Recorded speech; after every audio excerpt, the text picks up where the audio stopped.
Kung meron kayong mga bumbilya na hindi na umiilaw o gumagana, tulad nito. Yan, ating switch.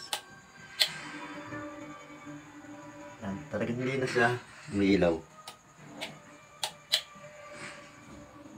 Ay huwag nating itapon at baka yan ay pwede pa nating pailawin o remedyohan. Yan, tignan natin. Pakikita ko kung paano pailawin ang mga bumbilyang hindi na umiilaw o LED bulb na hindi na gumagana. Ngayon talagang testingin natin muli kung talagang habang sa ipundido na ang ating LED bulb dito sa ating testingan. Yan. LED bulb ay talagang pundido na.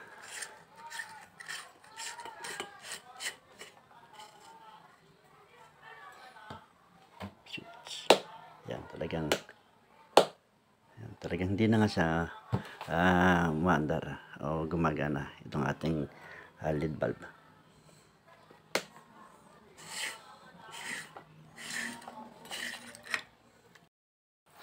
At ngayon, testerin naman natin kung itong kanyang mga pyesa ay buo pa.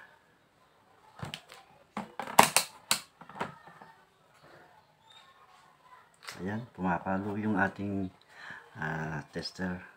Sa mga katuwid, buo pa yung kanyang mga pyesa. At ang tignan na lang natin ay ang kanyang mga LED bulb. Kung nasunog ba siya o hindi. Tanggalin lang natin. Ayan.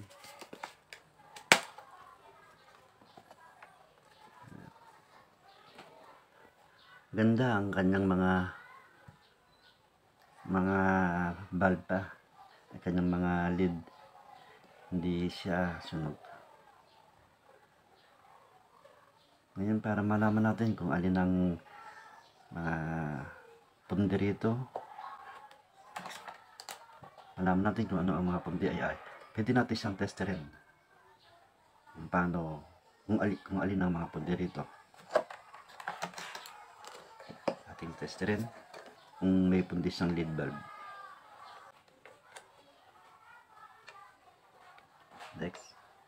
Next.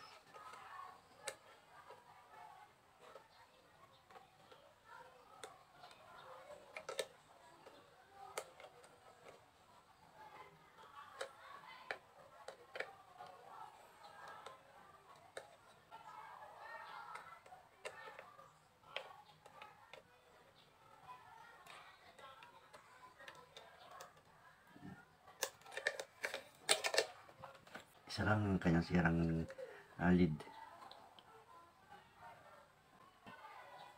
Kasi lang natin itong kanyang pinaka-LED ng kutsilyo.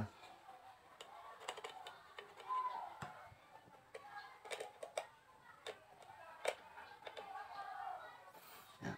Pag naalis na yung ibabaw ng pinaka-LED niya ay atin ang hihilangin.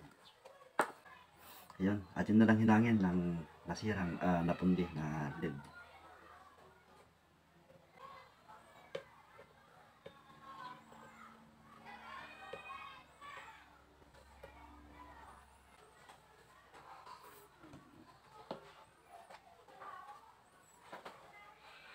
Ayan, nahilang na natin ang napundi na LED bulb.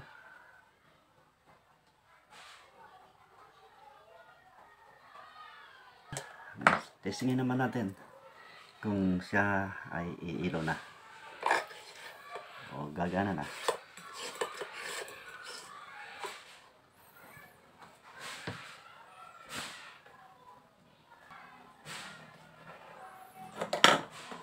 Ayan, ating switch. Ayan.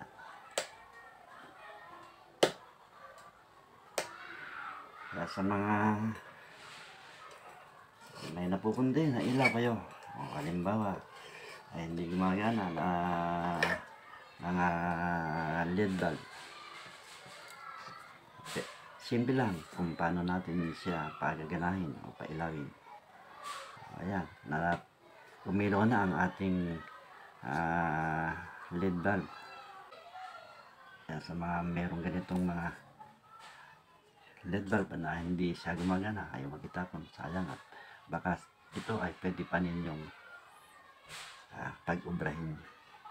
Tulad nga nito, isa lang ang mapundi ay hindi na siya iilaw.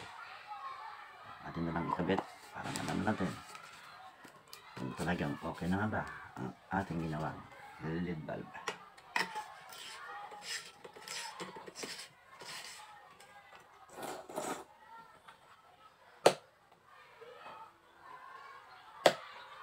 Yan, pwede na siyang gamitin ulit. Libre na tayo sa halagang kulang lang naman siya 100, kulang 100 ang price na, dahil mabibili lang naman to sa mga palengke o sa mga groceries itong ating YSS na 20 watts. Kaya sa mga may mga pundido o hindi na gumagana ng LED bulb, huwag niyong itapon, at baka ito ay atin pang pakinabangan.